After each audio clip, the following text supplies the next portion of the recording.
Assalamualaikum warahmatullahi wabarakatuh. Perkenalkan, nama saya Mursyidah Amelia Al-Ahsanah, Prodi Studi Agama-Agama UIN Sunan Ampel, Surabaya.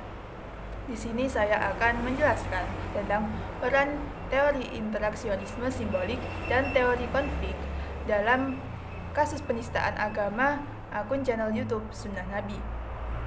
Telah kita ketahui, di zaman sekarang ini orang-orang lebih cenderung melakukan segala hal dengan basis online, dengan basis internet. Akan tetapi, seiring berjalannya waktu dan kebebasan berpendapat semakin dijunjung tinggi, orang-orang malah menyalahgunakannya.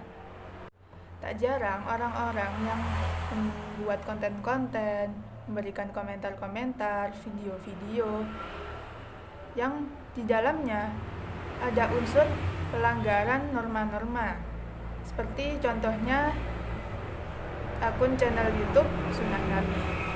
Baik, mari kita tonton bersama beberapa video dari akun channel YouTube Sunnah Nabi. Hadis Sunan Ahmad nomor 8404, tingkat Hasan. Rasulullah berkata, Sesungguhnya, kedua mata ketika terjaga adalah tali yang menutup dubur. Apabila kedua mata tidur, maka tali itu terlepas. Ini berarti ketika mata terjaga, tali terikat ketat untuk mencegah apapun keluar dari dubur. Tetapi ketika mata tertidur, tali terurai, berarti ketika seseorang tertidur, otot tubuhnya jadi melemas, sehingga otot yang mengikat duburnya menjadi longgar dan angin kentut bisa keluar tanpa disadari. Keterangan ini kemungkinan besar berdasarkan pengalaman pribadi Nabi. Saat dia tertidur, dia mungkin telah membombardir istrinya dengan kentutnya yang na'udzubillah yang sangat mengganggu istrinya. Astagfirullah, ya Rasulullah. Oh Aisyah, aku tertidur dan angin kecil keluar dari duburku tanpa kusadari. Angin kecil apa? Itu topan badai, tahu? Dalam Quran, Surah Maryam, ayat 17, dikatakan bahwa Allah mengirim rohnya untuk menemui Maryam binti Imran, dan roh Allah muncul dalam bentuk seorang pria yang sempurna. Lalu dia memasang tabir yang melindunginya dari mereka. Lalu kami mengutus roh kami kepadanya, maka dia menampakkan diri di hadapannya dalam bentuk manusia yang sempurna. Sebagian ulama tidak suka akan pesan ayat ini, sehingga mereka menambahkan keterangan bahwa yang datang menemui Maryam adalah malaikat Jibril. Entah mengapa, mereka sangat menentang keterangan bahwa Allah atau roh Allah menemui manusia secara langsung, seperti yang dikatakan di Quran. Perhatikan ayatnya dalam bahasa Arab. Tiada pernyataan apapun tentang malaikat sama sekali, apalagi malaikat bernama Jibril. Yang menemui Maryam adalah roh Allah, bukan Jibril. Sudah tentu Maryam merasa sangat kaget ketika dia melihat seorang pria tiba-tiba muncul di hadapannya, di kamarnya. Karena itulah dia berkata dengan rasa takut, Sungguh, aku berlindung kepada Tuhan yang Maha Pengasih terhadapmu, jika engkau orang yang bertakwa. Sesungguhnya aku hanyalah utusan Tuhanmu, untuk menyampaikan anugerah kepadamu berupa seorang anak laki-laki yang suci. Bagaimana mungkin aku mempunyai anak laki-laki, padahal tidak pernah ada orang, laki-laki, yang menyentuhku dan aku bukan seorang pezina? Demikianlah, Tuhanmu berfirman, hal itu mudah bagiku, dan agar kami menjadikannya suatu tanda, kebesaran Allah, bagi manusia dan sebagai rahmat dari kami, dan hal itu adalah suatu urusan yang sudah diputuskan. di Quran, Surat Ali Imran, ayat 45-47. Allah mengulangi kisah yang sama, tapi kali ini dengan jumlah makhluk gaib yang lebih banyak di kamar Maryam. Kita tidak bisa tahu pasti berapa jumlahnya, karena Quran memberikan keterangan yang saling bertentangan. Di surah Maryam ayat 17 dikatakan hanya satu makhluk saja, tapi di surah Ali Imran ayat 45 dikatakan ada beberapa.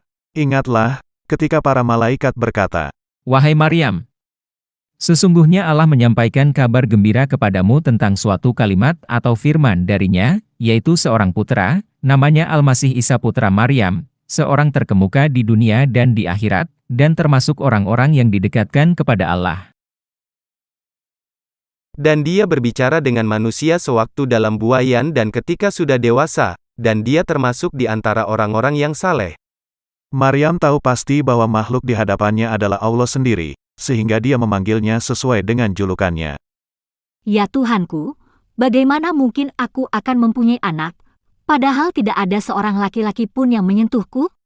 Kata Arab yang dikatakannya untuk memanggil pria itu adalah Rab, yang berarti Tuhan. Hanya Allah saja yang dipanggil dengan sebutan Rab dalam Quran. Sudah jelas bahwa roh Allah yang mengunjungi Maryam itu adalah Allah sendiri. Lalu Allah langsung menjawabnya, Demikianlah Allah menciptakan apa yang Dia kehendaki.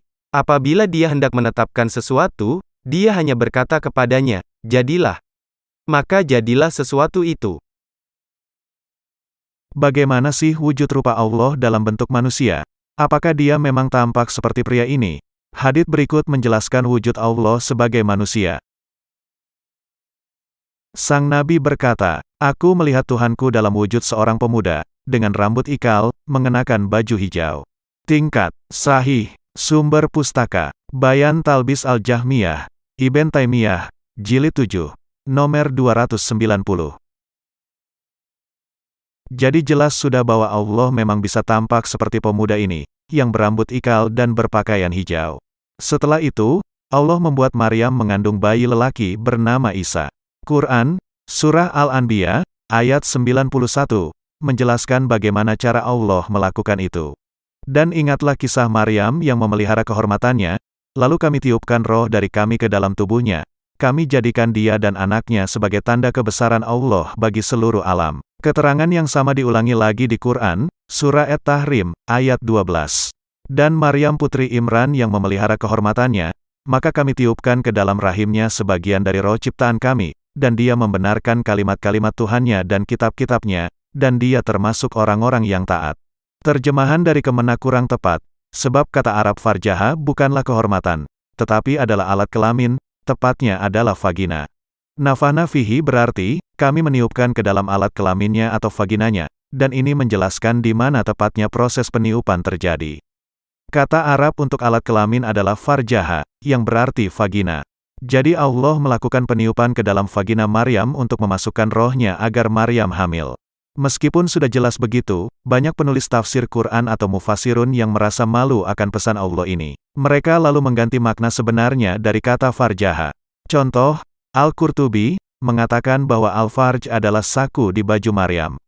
Katanya, Jibril hanya meniup sakunya, dan bukan kemaluannya. Ini jelas penyimpangan, karena di ayatnya tidak disebut saku baju Maryam atau malaikat Jibril. Tabari mengatakan bahwa makna farj di ayat itu adalah lubang di baju atau rompi Maryam. Bahkan dia mengarang bahwa yang dimaksud roh Allah meniupkan ke dalam rahim Maryam itu sebenarnya adalah Allah meniup ke dalam saku baju Maryam. Yang tepat adalah Allah meniup ke dalam vagina Maryam. Ibnu Katsir dalam tafsirnya mengatakan bahwa Allah meniupkan rohnya melalui lengan baju Maryam. Tapi tiada keterangan tentang baju apapun di ayat tersebut. Akan tetapi, Ibnu Katsir lalu melanjutkan bahwa tiupan itu pun turun dan masuk ke dalam farji atau alat kelamin Maryam, dan dari sanalah awal mula Maryam mengandung Isa.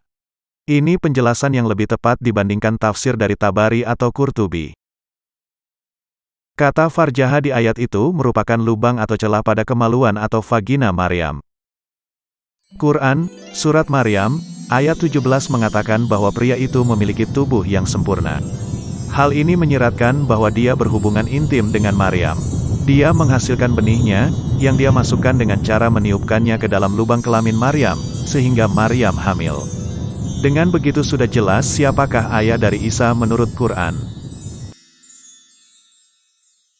Quran, Surah Maryam, ayat 22 menyatakan bahwa setelah itu Maryam hamil. Maka dia Maryam mengandung, lalu dia mengasingkan diri dengan kandungannya itu ke tempat yang jauh. Para ulama menyangkal keterangan bahwa Allah menghamili Maryam dengan mengutip Quran, Surah Al-An'am, ayat 101. Dia Allah pencipta langit dan bumi. Bagaimana mungkin dia mempunyai anak padahal dia tidak mempunyai pacar? Dia menciptakan segala sesuatu, dan dia mengetahui segala sesuatu. Penerjemah Quran mengubah kata pacar menjadi istri, karena mereka tidak suka jika Allah punya pacar. Kata Arabnya adalah sahiba, yang merupakan bentuk feminin dari sahabat, atau dalam hal ini adalah pacar perempuan. Tampaknya pihak penerjemah merasa perlu mengganti makna sahiba itu agar tidak menunjukkan bahwa Allah bisa kumpul kebo dengan pacarnya dan menghasilkan anak haram. Menurut ayat ini, Allah heran mengapa sebagian orang mengira bahwa dia bisa punya anak laki tanpa sebelumnya melakukan hubungan intim dengan pacarnya yang lalu hamil dan melahirkan bayi laki. Bagi Nabi Muhammad, begitulah prosesnya. Jika pria ingin punya anak laki, maka pertama-tama dia harus punya pacar dulu. Meskipun logika seperti itu hanya bisa meyakinkan orang berotak kosong, tapi Nabi Muhammad yakin sekali bahwa pendapatnya ini merupakan bantahan ampuh bagi umat Kristen yang percaya bahwa Tuhan bisa punya anak laki. Tampaknya Nabi Muhammad lupa bahwa di berbagai bagian Qurannya itu, dia tiada henti mengatakan kehebatan Allah dalam mencipta. Menurut Quran, prestasi penciptaan Allah nan hebat itu termaksud menciptakan para malaikat. Lalu menciptakan Adam dan Hawa. Lalu menciptakan 7 lapis surga. Dan juga 7 lapis bumi. Tapi mengapa kehebatannya itu tiba-tiba saja melempem jika hendak menciptakan anak lakinya? Bagaimana mungkin kita bisa percaya alasan, tiada pacar, maka tiada anak? Padahal Nabi Muhammad mengatakan di Quran bahwa jika Allah ingin mencipta sesuatu, yang perlu dilakukannya hanyalah berkata, jadilah, atau kun fayakun, maka hal itu lalu tercipta. Quran, Surah Al-Baqarah, ayat 117.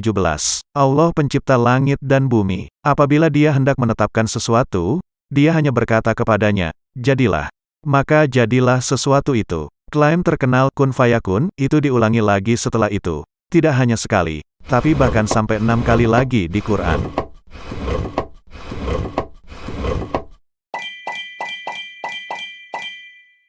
Atau jangan-jangan, semua ayat-ayat ini bohong belaka, dan Allah itu bukanlah Tuhan yang Maha Kuasa.